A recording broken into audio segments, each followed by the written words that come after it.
Geda gedi geda oh.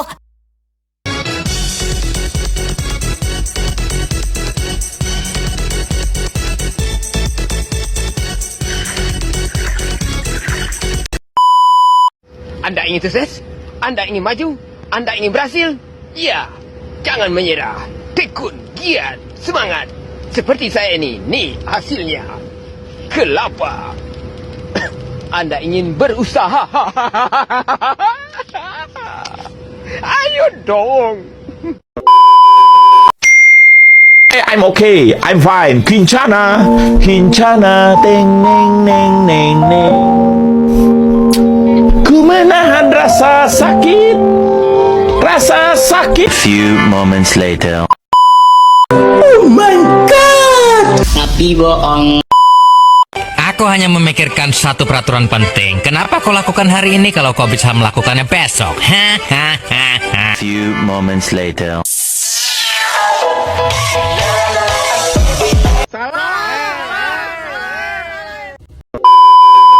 Even though I'm a god, know that won't keep us apart. Baby, I know, not giving you up. If you want, anytime you want it, baby, bring your body back to me. They can call me foolish and stupid, don't know why I do this, but baby, bring your body back to me. Assalamualaikum warahmatullahi wabarakatuh. Perkenalkan, nama saya Fitri Rahmadanti dari kelas 12-7. Saya akan memaparkan materi tentang demokrasi terpimpin. Apa itu demokrasi terpimpin? Demokrasi terpimpin merupakan sistem demokrasi yang berlaku di Indonesia dari tahun 1957 sampai 1966, di mana semua kekuasaan terpusat di tangan Presiden Soekarno. Ini memberikan Soekarno kekuasaan yang amat besar dan kuat. Pemberlakuan demokrasi terpimpin menandai berakhirnya era demokrasi liberal 1950 sampai 1959. Suatu sistem yang memungkinkan berseminya partai-partai politik dengan ideologi yang beragam dan saling berkompetisi secara terbuka untuk mendapatkan kekuasaan. Meskipun sistem ini juga membawa konsekuensi lainnya, yakni singkatnya umur kabinet, yang pada gilirannya tersedatnya pelaksanaan program kerja yang telah disusun oleh suatu kabinet. Pada Februari 1957, Presiden Soekarno menunjukkan ketidaksukaannya pada konsep Barat tentang demokrasi parlementer di Indonesia.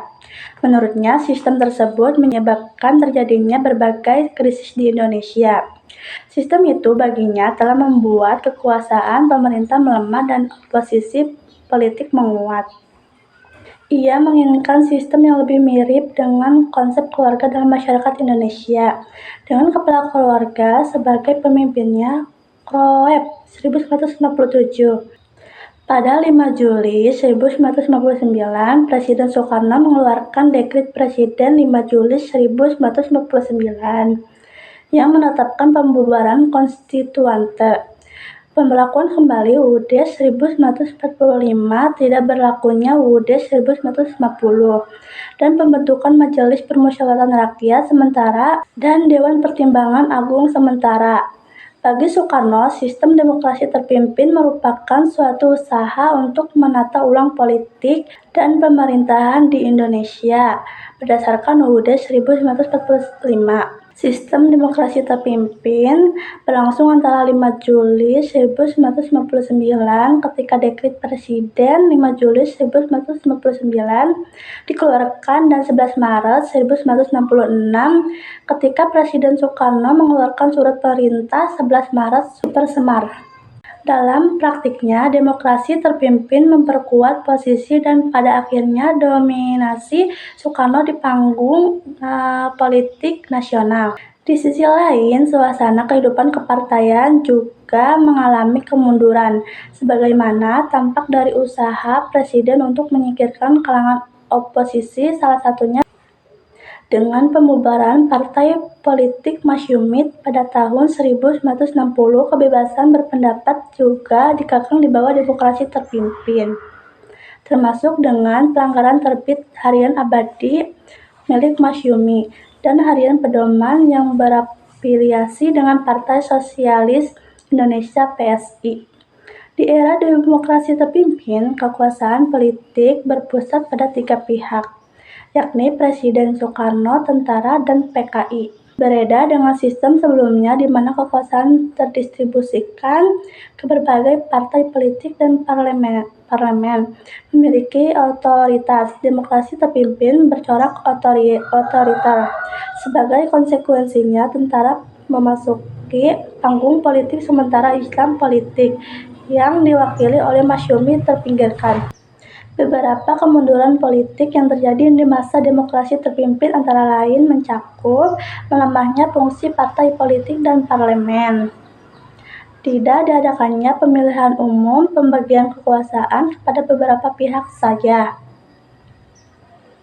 Dalam hal ini antara Presiden Soekarno dan tentara PKI mulai berpengaruh kuat di politik Indonesia pada tahun 1964 dalam demokrasi terpimpin. Soekarno menekankan tentang revolusi yang masih belum selesai. Dengan demikian, kekuasaan utama termasuk pengambil keputusan ada di tangan presiden dan tidak lagi di tangan partai politik dan parlemen. Soekarno dan tentara berbagi tugas. Soekarno fokus pada urusan ideologi, luar negeri, dan partai politik di tengah publik. Tentara memegang peranan di bidang pemerintahan daerah, nasionalisasi perusahaan Belanda, administrasi, dan keamanan dalam negeri. Begitu pula anggota parlemen yang terpilih dari pemilu 1955 digantikan dengan MPRS dan DPR yang berada di bawah kontrol Soekarno.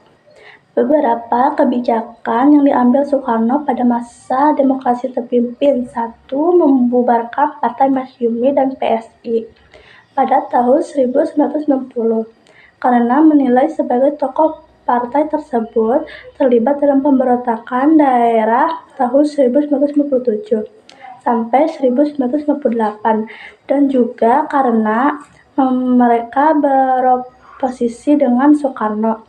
Untuk menyeimbangkan kekuatan tentara, Soekarno memanfaatkan pengaruh yang terbatas dari partai-partai yang masih ada, terutama sekali PKI yang memiliki basis massa yang luas serta terorganisir dengan baik. PKI melihat bahwa kolaborasinya dengan Soekarno berarti perlindungan dari tentara yang melihat PKI sebagai musuh.